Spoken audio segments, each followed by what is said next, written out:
Hello बच्चों, कैसे हैं आप लोग? पढ़ाई कर रहे हैं? पढ़ते रहिए। तो आज टॉपिक है हमारा ऑडिटिंग का। ठीक है। शुरू करने से पहले मैं चाहूँगा कि आप हमारे वीडियो को इसी तरह देखते रहें, अपने फ्रेंडों को शेयर करते हैं, लाइक सब्सक्राइब करें। ठीक है। तो आइए, समय वेस्ट करने से पहले आइए डायरेक्ट शुरू करते हैं ऑडिटिंग।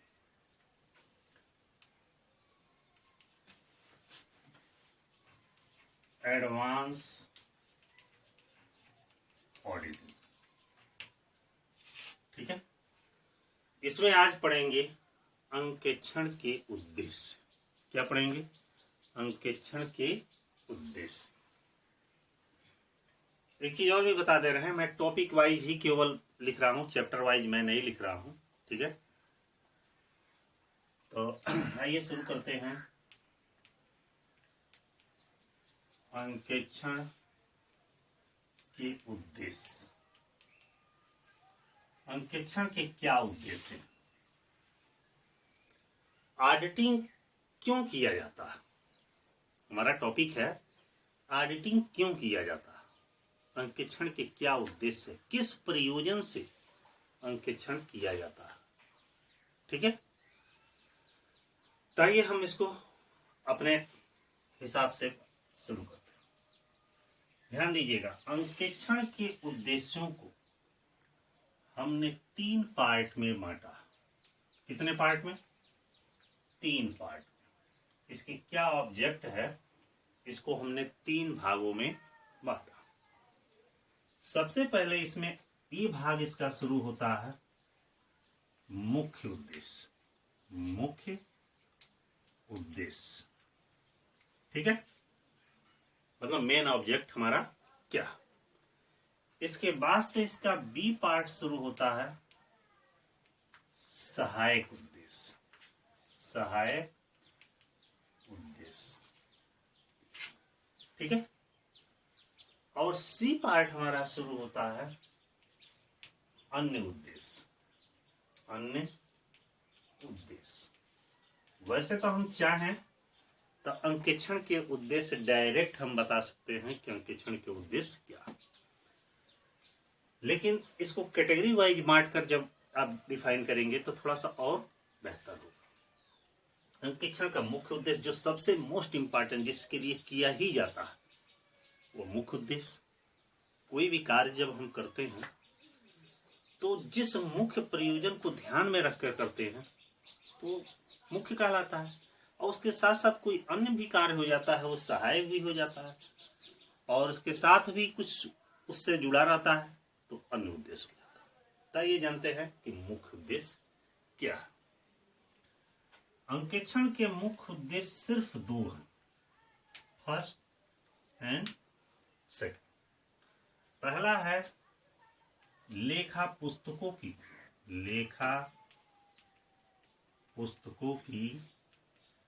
जांच करना।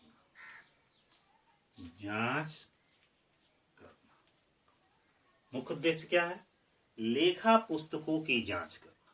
लेखा पुस्तकों का मतलब है कि आपके पिछले वीडियो में बताया था कि किसी भी व्यवसाय में, किसी भी संगठन या ऑर्गेनाइजेशन, कंपनी वगैरह में, उसका जितने भी ट्रांजेक्शन वगैरह होते हैं, लेन देन होते हैं, लिखने का कार्य कोई और करता है और लिखे हुए उस कार्य को जांचने का कार्य कोई और करता है।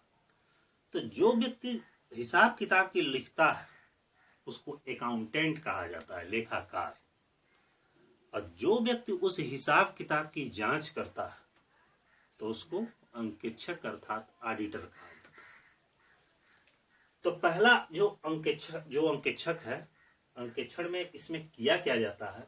लेखा पुस्तकों की जांच की जाती है। मतलब उस व्यवसाय, उस ऑर्गेनाइजेशन में जो भी चीज हिसाब किताब के लिए रखी गई है, जो भी पद्धतियां अपनाई गई हैं, उसके लेखा पुस्तकों की जांच की जाती है। जैसे जर्नल एंट्री, खाता बही, तलपट वगैरह वगैरह, जितने भी सहायक अन्य बहियां हैं रखी गई हैं, उनकी जांच की जाती है।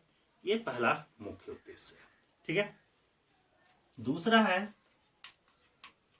वित्तीय विवरणों का सत्यापन व मूल्यांकन करना। ठीक ना। दूसरा इसका मुख्य उद्देश्य है वित्तीय विवरणों का सत्यापन व मूल्यांकन करना। यह सत्यापन ही करना, इतना भी हो सकता है। अब इसमें क्या होता है, अब इसमें ये होता है कि जब लेखा पुस्तकों की हम जांच कर लेते हैं तो जो अंकेक्षक होता है, मान लीजिए हम ही आप हैं, तो क्या करेंगे, उसका जो फाइनेंशियल स्टेटमेंट है, जैसे trading profit and loss balance sheet, उसका वैल्यूएशन करेंगे, उसको हम प्रमाणित करेंगे, उसको वेरीफाई करेंगे कि ये जो बनाया गया अकाउंटेंट के द्वारा बैलेंस शीट है या इस कंपनी के द्वारा बनाया गया बैलेंस शीट या हिसाब किताब है, वो हमारा सही है या नहीं, इस बात को वो क्या करेगा, प्रमाणित करेगा। तो यही अंकेक्षण का मुख्य उद्देश्य। कन्फर्म, समझ में आया। अब बारी आती है सहायक उद्देश्य। ठीक है, सहायक उद्देश्य में पहला उद्देश्य, यह तो मुख्य उद्देश्य था कि अंकेक्षण का, कि अंकेक्षण में हम क्या करते हैं। अंकेक्षण में लेखा पुस्तकों की जांच करते हैं और उनका जो फाइनेंशियल स्टेटमेंट बैलेंस शीट है उसका वेरिफिकेशन करते हैं, सत्यापन करते हैं कि हाँ जो बनाया गया है वो पूर्ण रूप से सत्य है या नहीं है, यदि नहीं है तो उसमें क्या अशुद्धियां पड़।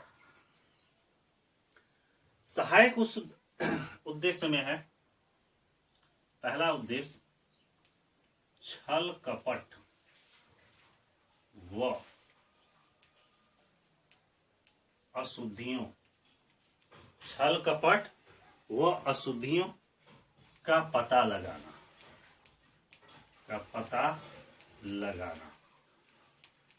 ठीक है, पहला उद्देश्य क्या है सहायक में, कि छल कपट व अशुद्धियों का पता लगाना। जब ऑडिटिंग का कार्य किया जाता है, ये तो मुख्य उद्देश्य के साथ साथ जब किसी चीज की हम जांच करते हैं, मुख्य उद्देश्य तो हमारा है कि हिसाब किताब पुस्तकों की जांच करना, उसको प्रमाणित करना, लेकिन जब यह कार्य करते हैं तो उस दौरान कुछ ऐसी भी त्रुटियां पाई जाती हैं जिसे छल कपट और अशुद्धियों का पता लगाना कहा जाता है। अर्थात जो भी त्रुटियां पाई जाती हैं उनको खोजा जाता है कि कौन कौन सा हिसाब किताब करने में त्रुटि किया गया है, गलती किया गया है। ठीक ना। तब दूसरा इसका मुख्य सहायक उद्देश्य क्या हुआ, छल कपट व अशुद्धियों का पता लगाना। दूसरा इसका है छल कपट व अशुद्धियों की रोकथाम करना, रोकथाम करना। ठीक है, दूसरा सहायक उद्देश्य है छल कपट और अशुद्धियों की रोकथाम करना। इसका मतलब यह हुआ कि जब हम ऑडिटिंग करते समय, अंकेक्षण का कार्य करते समय किसी प्रकार की धोखाधड़ी या अशुद्धि पाई जाती है, तो ऐसा नहीं कि पाकर हम छोड़ दी। ऐसा करते हैं कि यदि गलती मिली है तो उसे रोकने का प्रयास करते हैं, कि अर्थात उसको सामने लाते हैं कि यह गलतियां पाई गई हैं, ताकि भविष्य में ऐसी गलतियां न हो, उसे रोकने का प्रयास किया जाता। कन्फर्म, ध्यान दीजिएगा, एग्जाम में आता है कि अंकेक्षण के उद्देश्य बताइए, आप केवल इसी चार्ट से ही कम क्लियर कर लेंगे अपना। ठीक है, अब बारी आती है अन्य उद्देश्य, दो ही है इसमें। पहला अन्य उद्देश्य, मतलब इसके साथ भी कुछ और भी उद्देश्य होते हैं। प्रबंधकों को राय देना, मतलब जब ऑडिटिंग का कार्य किया जाता है तो जो ऑडिटर्स होता है, वो ऑडिटर क्या करता है, जो मैनेजमेंट कमेटी होती है या मैनेजमेंट होता है, उसको राय दिया जाता है कि भाई आप देखिए इस तरह की गलतियां पाई जा रही हैं, या ऐसे आप काम करिए, या ऐसे हिसाब किताब की प्रणाली को अपनाइए, ये बेहतरीन है। ठीक है, इससे हमें वास्तविक स्थिति का पता लगेगा, सही तरीके से मूल्यांकन होगा। ठीक है, तो पहला प्रबंधकों की राय दी जाती है। दूसरा है इसमें कर्मचारियों पर नैतिक प्रभाव पड़ता है, नैतिक प्रभाव पड़ता है। दूसरा उसका उद्देश्य है कि जो हमारे कर्मचारी उस संस्था में कार्य करते हैं, मतलब एक ऑडिटर जो है किसी संस्था में ऑडिटिंग करने, मैंने हिसाब किताब की जांच करने, तो ऐसी दशा में उस संस्था में कुछ कर्मचारी जरूर होंगे जो पहले से कार्य कर रहे होंगे, तो उन्हें यह डर रहता है कि ऑडिटर आएगा और हमारी गलती को पकड़ लेगा, तो उन पर इसका नैतिक प्रभाव पड़ता है। अर्थात वह होशियारी से काम करेंगे, ईमानदारी से पूर्वक काम करेंगे, ठीक है, ताकि उसकी किसी भी प्रकार की गलती या लापरवाही को अंकेक्षक पकड़ ना सके। अर्थात जब वह सही ढंग से काम करेंगे, मनमुटाव के हिसाब से काम नहीं करेंगे, तो उसी को कहा गया है कर्मचारियों पर नैतिक प्रभाव पड़ता है, उनके ऊपर प्रेशर रहता है, एक तरह से डर रहता है, खौफ रहता है कि भाई हम गलती न करें, ठीक ढंग से करें, ठीक है। अगला तीसरा एक होता है अधिनियमों की पूर्ति। अधिनियमों की पूर्ति, अधिनियम की पूर्ति का मतलब है कि अंकेक्षण जब किया जाता है तो कानून में कुछ ऐसे नियम बने गए हैं कि यह करना अनिवार्य ही है, ठीक है। जैसे मान लीजिए कि किसी बड़े संगठन जैसे कि कंपनी का ऑडिट किया गया, तो अधिनियम अर्थात कानून में यह बताया गया है कि उसका ऑडिटिंग करना, उसकी किसी सीए के द्वारा, चार्टर्ड अकाउंटेंट के द्वारा, किसी ऑडिटर के द्वारा उसकी जांच करना अनिवार्य है। तो इससे क्या होता है, ऑडिटिंग से अधिनियमों की पूर्ति की जाती है। वैसे ये सब बड़े संगठनों में होता है, छोटे संगठनों में अनिवार्य नहीं है, आवश्यक है मगर अनिवार्य नहीं है, लेकिन बड़े संगठनों में ये आवश्यक है, इसलिए ये अधिनियम अर्थात कानून के भी नियमों का पालन किया जाता है, कानून की पूर्ति होती है। तो इसी के साथ हमारा अंकेक्षण का उद्देश्य टॉपिक समाप्त हो गया।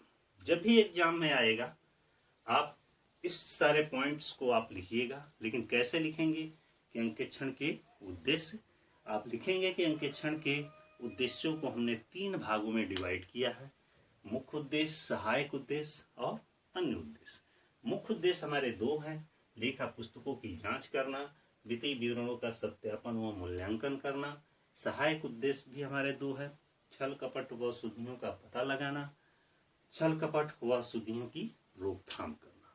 और तीसरा हमारा अन्य उद्देश्य है, अन्य उद्देश्य 3 है, प्रबंधकों को राय देना, कर्मचारियों पर नैतिक प्रभाव पड़ता है और अधिनियमों की पूर्ति होती है।